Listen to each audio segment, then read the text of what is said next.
உச்சநீதிமன்ற உத்தரவின்படி மூடப்பட்ட நெடுஞ்சாலையோர மதுக்கடைகளை ஊருக்குள் அவசரமாக திறக்க தமிழக அரசு நடவடிக்கை எடுப்பது ஏன் என்ற கேள்விக்கு கைத்தறித்துறை அமைச்சர் OS மணியன் பதிலளித்துள்ளார்.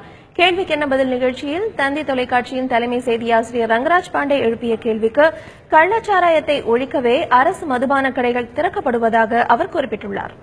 மாநிலம் முழுக்க டாஸ்மாக் எதிராக போராட்டம் நடந்து கொண்டே இருக்கிறது. டாஸ்மாக் படிப்படியாக ஒழிக்கிறது தான் எங்களுடைய நோக்கம் அப்படின்னு அதிமுக தேர்தல் அறிக்கையிலே குறிப்பிட்டது. மாண்புமிகு முதலமைச்சராக மறந்த ஜெயலலிதா அவங்க முதல் கையெழுத்துல 500 கடையை மூடினாங்க.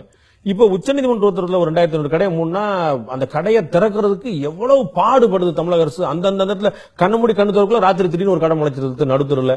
அது அவ்வளவு முனைக்கட்டு அப்படி கடையை திறக்கணுமா?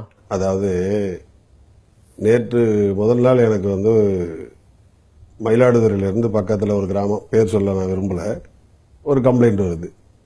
பொதுமக்கள் பேசுறாங்க, காரைக்கால் சாராய பிராந்தியை கொண்டாந்து கள்ள சாராயம் வித்த இடத்துல வித்தவனுக்கும் குடிக்க வந்தவனுக்கு இடையில தகராறு. சோ அதிமுக ஆட்சியில் கள்ளச்சாராயம் விற்கப்படுகிறது என்று அமைச்சர் சொல்கிறார். தாராளமா சொல்லுங்க, மூக்கு இருக்கிற வரைக்கும் சளி ஓயாது. அது மாதிரி நீங்க டாஸ்மாக் கடை எடுத்தீங்கன்னா நாடு முழுக்க காரைக்கால் உள்ள இருக்குது, பாண்டிச்சேரி உள்ள இருக்குது, கேரளா பார்டர்ல சாராயம் இருக்குது, ஆந்திர பார்டர்ல சாராயம் இருக்குது, எல்லா 4 பக்கமும் கர்நாடகா பார்டர் இருக்குது, எல்லா கர்நாடகா பார்டர்ல இருக்கு, எல்லா இடத்துலயும் இருக்குது. எல்லாமே உள்ள வந்துடும். கள்ளச்சாராய சாகு வந்ததுக்கு பிறகுதானே நம்ம டாஸ்மாகே கொண்டு வர்றதுக்காக முடிவு எடுத்தோம். இல்ல சார், அப்ப கள்ளச்சாராயத்தை ஒழிக்க முடியாத நிலைமையில அதிமுக அரசு இருக்குது. ஒழிக்க முடியாதுன்னு சொன்னா நீங்க காரைக்காலையும் பாண்டிச்சேரியிலையும் ஒழிக்கணும். அப்பதான் நம்ம ஒழிக்க முடியும். தமிழ்நாடு முழுக்க நீ நடக்கக்கூடிய 2வது பெரிய போராட்டம் விவசாயிகள் தாண்டி டாஸ்மாக் கடை எங்க வீட்டு வாசல திறக்காது.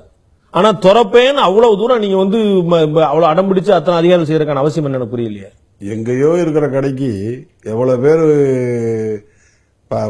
ஒரு கடைக்கு பாத்தீங்கன்னா நின்னு குடிக்கிறாங்க. 200, 300, 1000, 500 பைக்கு போகுது.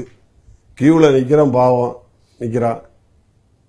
ரேஷன் கடை கியூல நிக்கிறவன் பாவமா, சாராய கடை கியூல நிக்கிறவன் பாவமா சார்? யாருமே அது மாதிரி நிக்க கூடாதுதான் சார். ரேஷன் கடை கியூல நின்னா அவனை பாவம் சொல்லலாம் சார். சாராய கடை கியூல நிக்கிறவன் சார் பாவம் சொல்லி சொல்ல எனக்கு புரியல.